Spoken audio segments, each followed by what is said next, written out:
और भारत के महामहिम उपराष्ट्रपति महोदय सम्माननीय एम वेंकैया नायडू जी, स्वर्ण भारत ट्रस्ट के अध्यक्ष श्री कामिनेनी श्रीनिवास जी,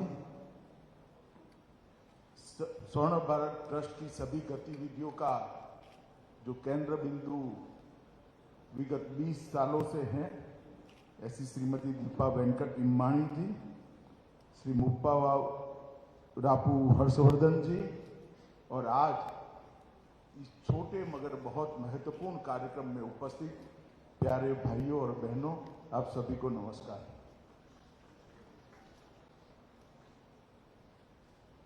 आज मैं यहां आया हूं तब स्वाभाविक रूप से वेंकैया नायडू जी का नेटिव प्लेस है और इनके नेटिव प्लेस पर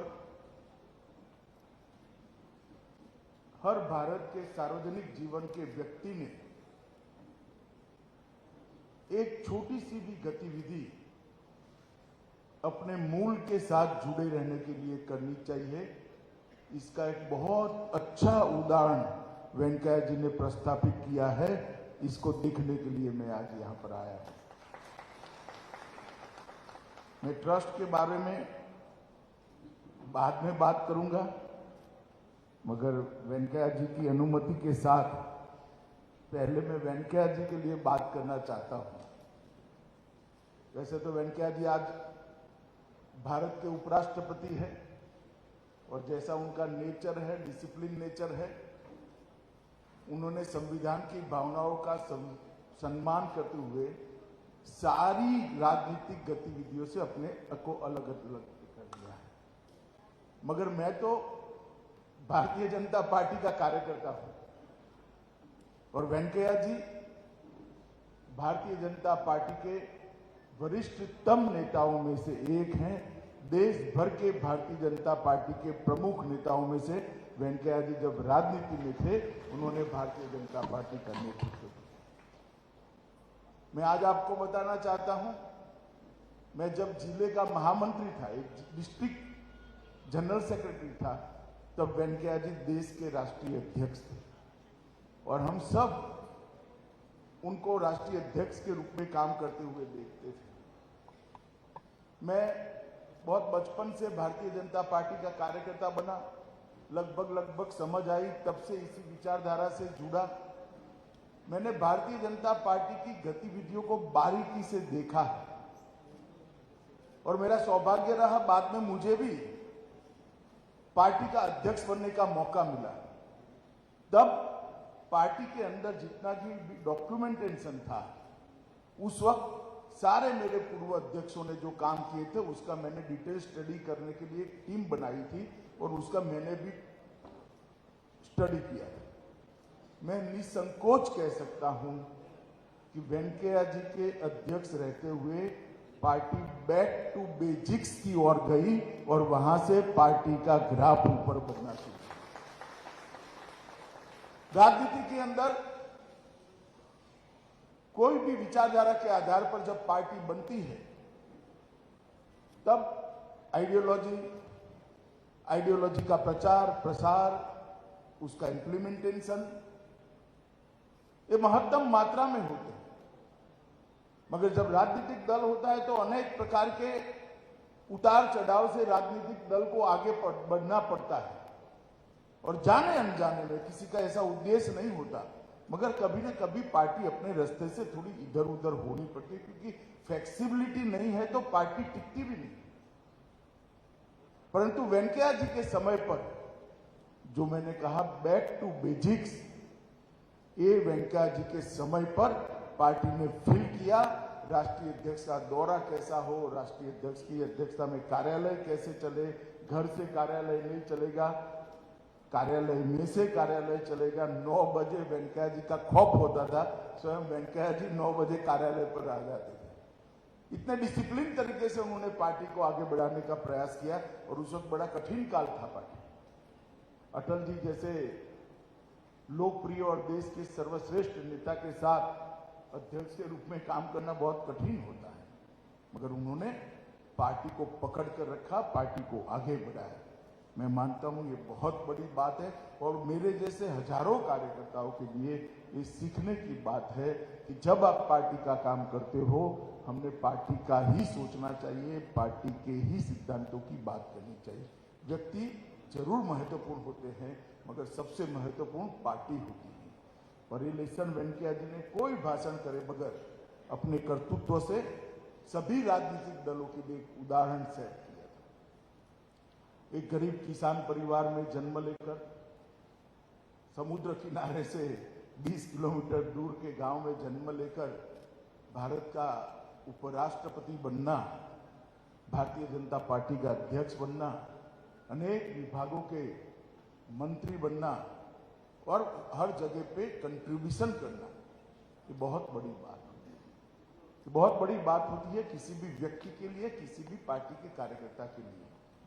मगर वेंकैया जी के जीवन में उससे एक बड़ी बात है, ये पूरी यात्रा में जो जो उनको भूमिका मिली, वो भूमिका के हिसाब से डिसिप्लिन तरीके से एक सार्वजनिक जीवन के कार्यकर्ता के नाते उन्होंने अपना जीवन दिया है, एक डिसिप्लिन तरीके से। आज भी उपराष्ट्रपति है, इतने लंबे समय तक पार्टी के कार्यकर्ता रहे, कभी मैंने उनके मुंह से गलती से भी नहीं सुना है कि अपनी पार्टी। मैं कई बार मिलने जाता हूं संसदीय कामों के लिए, तो कहते कि भाई बीजेपी पार्टी का स्टैंड क्या है, बताओ, स्मूथ चलाना है या नहीं चलाना। मुझे थोड़ा आश्चर्य होता है, मैं शायद उनकी जगह होता तो एक कमरे में ऐसा कभी न बोल पाता, मगर वेंकैया जी आराम से कहते कि भाई बताओ बीजेपी पार्टी का स्टैंड क्या है। अब हम तो उनसे गाइडेंस लेने के लिए गए होते हैं, मगर वो टेक्निकली हमें बताते हैं कि बीजेपी पार्टी का स्टैंड क्या है। मैं इसलिए सार्वजनिक रूप से आज बताना चाहता हूं कि संविधान ने जो व्यवस्था बनाई है, उस व्यवस्था को डिसिप्लिन तरीके से मानना हमारे लोकतंत्र को टिकाने के लिए बहुत महत्वपूर्ण है, जो आज श्री एम वेंकैया नायडू जी हमारे सामने कर रहे हैं। बचपन के काल से ही वेंकैया जी विद्यार्थी परिषद में जुड़े। 73-74 में आंध्र विश्वविद्यालय के कॉलेज के छात्र संघ के अध्यक्ष भी बने। और जब देश भर के अंदर एक संकट का समय आया, लोकतंत्र पर संकट गहराया, तब जयप्रकाश जी के संपूर्ण क्रांति के आह्वान से अपने आप को छात्र आंदोलन के अंदर झोंक दिया। और इसी के कारण आपातकाल में उनको जेल में भी रहना पड़ा। जेल से बाहर आते ही जनता पार्टी के संयुक्त पार्टी बनी थी विपक्ष की, जनता पार्टी के युवा शाखा के अध्यक्ष बने। और 87 में पहली बार वो विधायक बनकर आंध्र की विधानसभा में गए। वहां पर भी विधायक के नाते उनके काम को, जो सफल विधायक बनना चाहते हैं, उन्होंने बारीकी से देखने जैसा है। विधानसभा के रूल्स, किस प्रकार के मुद्दे उठाना, गृह की गरिमा, सदन की गरिमा न टूटे, इस प्रकार से उठाना, मगर मुखर कर मुद्दे लोगों के टेबल पर रखना, और वरिष्ठ नेताओं के भाषणों का एक अभ्यास कर एक पार्लियामेंट्री लैंग्वेज कैसी होती है, वो वेंकैया जी के भाषणों को पढ़ने से तुरंत समझ में आता है। दूसरी बार भी 1980 में वो चुने गए और भारतीय जनता पार्टी के ग्रुप के नेता बने, और 1980 में ही वो आंध्र प्रदेश भारतीय जनता पार्टी के स्थापक अध्यक्ष बने। और आंध्र प्रदेश के अंदर वेंकैया जी के नेतृत्व में भारतीय जनता पार्टी आगे बढ़ी। 1993 में पार्टी ने उनको राष्ट्रीय स्तर पर काम के लिए चुना, महासचिव बने। महासचिव के नाते भी सतत भ्रमण और पार्टी के मुद्दों को लोगों के सामने रखने की कला, एक बहुत सारे कार्यकर्ताओं के, हम तो बहुत युवा कार्यकर्ता थे उस वक्त, तुरंत ध्यान में आता था। 98 में वो राज्यसभा के सांसद बने और 4 बार राज्यसभा के सांसद के नाते उन्होंने राज्यसभा के अंदर बहुत सारी महत्वपूर्ण चर्चाओं में भाग लिया। जब अटल जी की सरकार में मंत्री बनने का मौका आया, तब उन्होंने स्वयं ग्रामीण विकास की मंत्रालय के लिए अटल जी से बात करी थी। ये भारत के गांव के प्रति वेंकैया जी का जो लगाव है वो बताता है कि ग्रामीण भारत का विकास करने के लिए ग्रामीण विकास मंत्री बनकर किस प्रकार से वो कंट्रीब्यूट कर सकते हैं। और 11 से 14 तक आपदा प्रबंधन पर संसदीय फोरम के उपाध्यक्ष भी रहे हैं और कई सारे डिपार्टमेंट उन्हें, पार्लियामेंट्री अफेयर्स हो, अर्बन डेवलपमेंट हो, ग्रामीण विकास हो, ये सारे डिपार्टमेंट उन्होंने बहुत अच्छे तरह से उन्होंने संभाले हैं। और आज भी जब भी मिलते हैं तब उनके अंदर किसानों के लिए छटपटाहट जो है वो छिप नहीं सकती, वो सरफेस पर आ जाती है। किसानों के लिए क्या करना चाहिए, सरकार क्या कर रही है, नीचे तक पहुंच रहा है या नहीं पहुंच रहा है, ग्रामीण विकास के लिए क्या हो कर रहा है, उसकी बहुत अच्छे तरीके से वो मीमांसा भी करते हैं और जानकारी से अपने आप को अपडेट भी करते हैं। वेंकैया जी उनके वन लाइनरों के लिए बहुत प्रसिद्ध है। मुझे आंध्र प्रदेश के कार्यकर्ता के उन्होंने पुराने जीवन का एक वन लाइनर कहा था जो उनके समकक्ष थे उस वक्त, कि वेंकैया जी जब 370 के लिए आंदोलन कर रहे थे उनकी युवा अवस्था में, तब प्रोफेसर ने कहा कि कश्मीर कभी देखा है, और अगर कश्मीर नहीं देखा है तो काहे को यहां आंदोलन कर रहे हो। वेंकैया जी ने फटाक से कहा था, आपकी एक आंख ने दूसरी आंख देखी है क्या, मगर ये आंख फोड़ देंगे तो इस आंख को दर्द होगा या नहीं होगा। ऐसा उस जमाने में युवा अवस्था में जवाब देना बहुत बड़ी बात है। और परमात्मा की कृपा देखिए, जिस युवा वेंकैया नायडू ने 370 के लिए आंदोलन करा था राज्यसभा में, 370 का बिल मैंने ही पायलट किया था, सबसे पहले राज्यसभा में ही रखा था। और जब राज्यसभा में मैं बिल रख कर गया तो श्री वेंकैया नायडू जी भारत के उपराष्ट्रपति और राज्यसभा के चेयरमैन। ईश्वर भी जो व्यक्ति की लगन होती है इसको कभी न कभी देखता है और ऐसे मौके भी ईश्वर देता है। और आज राज्यसभा के चेयरमैन के नाते वेंकैया जी और उपराष्ट्रपति के नाते वेंकैया जी एक आदर्श कस्टोडियन ऑफ कॉन्स्टिट्यूशन कैसा हो सकता है, कॉन्स्टिट्यूशन में जो उपराष्ट्रपति महोदय के लिए भूमिका बताई गई है इसका आदर्श निर्वहन कैसे हो सकता है, इसका एग्जाम्पल वेंकैया जी सेट कर रहे हैं। पूरा जीवन परिवारवाद के खिलाफ उन्होंने ढेर सारी शिरकतें कर भारत के लोकतंत्र को स्वस्थ रखने का प्रयास किया। मित्रों, आज मैं वेंकैया जी ने मुझे, दीपा जी ने एक बार संदेश किया, मैंने तुरंत हाँ इसलिए बोला था क्योंकि मैं नेल्लोर आना भी चाहता था और वेंकैया जी के बारे में 2 शब्द नेल्लोर के लोगों के सामने बात भी करना चाहता था। आज दीपा जी के साथ महामहिम उपराष्ट्रपति जी भी थे। पूरे परिसर का मैंने बहुत ध्यान से दौरा किया है, पूरे परिसर को देखा है। एक अपने नेटिव के अंदर इतने बड़े स्तर पर देश की व्यवस्था में कंट्रीब्यूट करने वाला व्यक्ति अपने नेटिव के लिए एक छोटी सी गतिविधि से बढ़कर वटवृक्ष बनाकर किस प्रकार से अपनी मातृभूमि की, अपने गांव की सेवा कर सकता है, इससे बड़ा कोई उदाहरण नहीं हो सकता है। जब ये 20 साल पहले शुरू किया होगा तब कल्पना भी नहीं होगी कि जुड़ते इतना सारा जुड़ जाएगा। कोई एक्टिविटी बाकी नहीं। मैं बारीकी से देख रहा था, ये है, समय कम है, ऊपर नहीं जाएंगे, मगर कोई भी गतिविधि बाकी नहीं है। और सभी गतिविधि के केंद्र में किसान हैं, युवा हैं, महिलाएं हैं और विद्यार्थी, जिनको सबसे ज्यादा जरूरत है। वो सभी तबकों को दीपा जी ने बड़े खंत से ट्रस्ट की गतिविधियों के साथ जोड़ा है। और सबसे बड़ी बात है, भारत के सार्वजनिक जीवन में जो लोग ट्रस्ट चलाते हैं उनके लिए एक पैसा भी सरकारी ग्रांट वेंकैया जी ने अपने ट्रस्ट के लिए नहीं दिया। इतने बड़े पद पर रहने के बाद कई सरकारी अधिकारी होंगे अलग अलग प्रकार की, और स्किल डेवलपमेंट से लेकर काफी योजनाएं तो ऐसी जो सरकार की ही योजना है। सरकार को तो चाहिए इस प्रकार के ट्रस्ट की जो आगे बढ़ाए, मगर मैंने अस्पताल देखा उसमें भी सरकार नहीं है, कोई प्राइवेट ट्रस्ट इसको मैनेज कराए।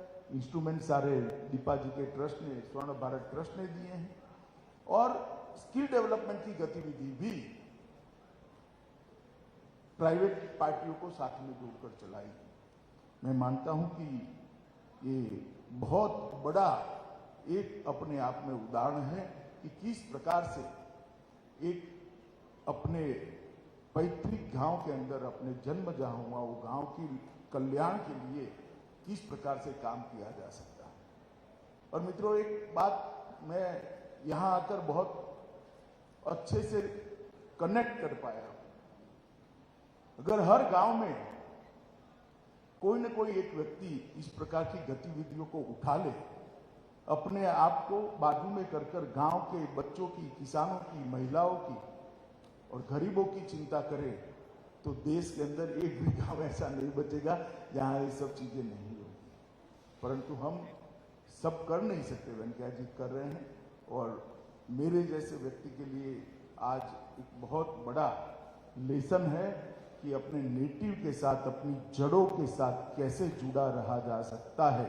इसका एक आइडियल एग्जाम्पल इस स्वर्ण भारत ट्रस्ट है, और मैं वेंकैया नायडू जी को ये ट्रस्ट के प्रेरणा स्वरूप, प्रेरणा मूर्ति के रूप में बहुत बहुत बधाई देना चाहता हूं कि इन्होंने नेल्लोर के युवाओं के, किसानों के, बच्चों के और गरीबों के कल्याण के लिए इतना बड़ा गतिविधि का केंद्र बनाया है, और स्वयं इतने इन्वॉल्व है कि हर चीज उनको मालूम है। और दीपा जी ने भी और ट्रस्ट के अध्यक्ष जी ने भी उसको बहुत आगे बढ़कर बढ़ाया है। मित्रों, आज जब मैं यहाँ आया हूं तब कोई राजनीतिक बात नहीं करनी थी, मगर एक ऐसा प्रयास है भारत सरकार का जिसको मैं आपके साथ साझा कर रहा हूं।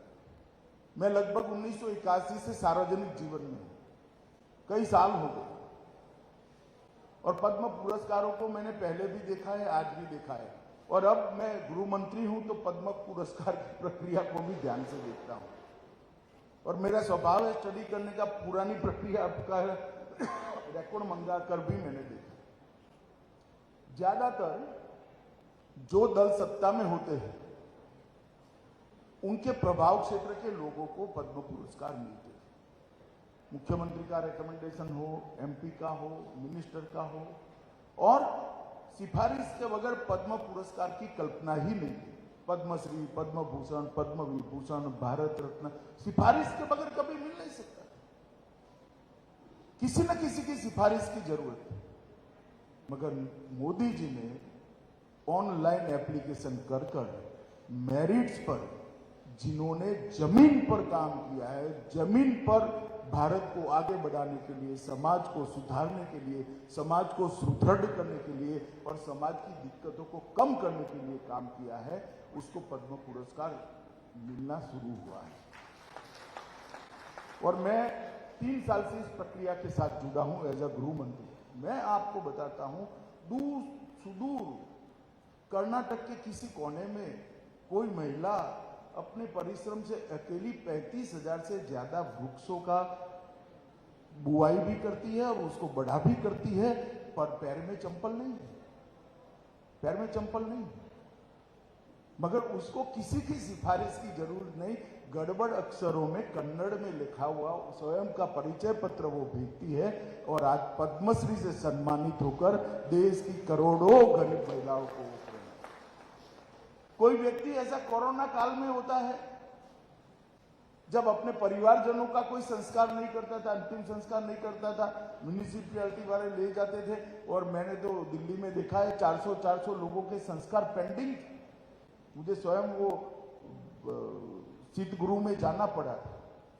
उस वक्त एक व्यक्ति 600 लोगों का संस्कार करता है, परिवारों के साथ धार्मिक विधि कर उनकी क्रिया वहां कर वो करता है, और उसको पद्मश्री लेने के लिए किसी की सिफारिश की जरूरत नहीं पड़ती है। ये बहुत बड़ी बात है। एक मुस्लिम सज्जन है, लावारिस लाशों को कोई भी पुलिस स्टेशन में लखनऊ में लावारिस लाशों को आज तक आप मान नहीं सकते, मुस्लिम सज्जन ने 30,000 से ज्यादा लावारिस लाशों का अग्नि संस्कार किया है और वो सारे के सारे हिंदू थे, बहुत कम मुस्लिम। अब ऐसे व्यक्ति को पद्मश्री मिलता देखकर साफ अर्थ में मैं भावुक हूं कि मोदी जी ने इस प्रक्रिया को कितनी ट्रांसपेरेंट कर दिया, पारदर्शी किया और उसका लोकतांत्रिकरण कर, डेमोक्रेटिक बना दिया। किसी की सिफारिश मेरिट्स में ही निर्णय होता है और कंट्रीब्यूटर जो है जब उसको एक्नोलेजमेंट होता है, उसको पुरस्कार मिलता है, तो समाज के लिए वो प्रेरणा का स्थान होता है। चाणक्य शासन के 2 अति महत्वपूर्ण गुण बताए, अच्छा करने वालों को पुरस्कार और बुरा करने वाले को दंड। ये दोनों राजा ने तत्परता के साथ देना चाहिए और मैं मानता हूं मोदी जी ने पद्म पुरस्कारों के माध्यम से इसको जमीन पर उतारा है। आज एक छोटी सी बात, क्योंकि मैं इस प्रकार की गतिविधि के सेंटर पे आया हूं जो निस्वार्थ रूप से चल रही है, तो आपके ध्यान पर रखनी थी। आज मैं यहाँ पर स्वर्ण भारत ट्रस्ट के प्रेरणा स्रोत श्रीमान वेंकैया नायडू जी को बहुत बहुत मन से प्रणाम कर साधुवाद देना चाहता हूं कि आपने आपके गांव के साथ, आपके नेटिव के साथ और आपके प्रदेश के साथ जुड़ने का जो जज्बा बताया है और आज भी भारत के उपराष्ट्रपति बनने के बाद भी वो जज्बा जस का तस है, वो बहुत बहुत अनुकरणीय है। ट्रस्ट के अध्यक्ष जी श्रीनिवास जी और बहन दीपा को भी मैं बहुत बहुत शुभकामनाएं देता हूं कि जिस प्रकार की गतिविधि आप यहाँ पर कर रहे हो, ये बहुत सारे लोगों के लिए प्रेरणा का कारण बनेगी। आज मुझे आकर बहुत सीखने को भी मिला है और बहुत संतोष और आनंद की भी अनुभूति हुई है। उसको व्यक्त कर मेरी बात को मैं समाप्त करता हूँ। वंदे मातरम।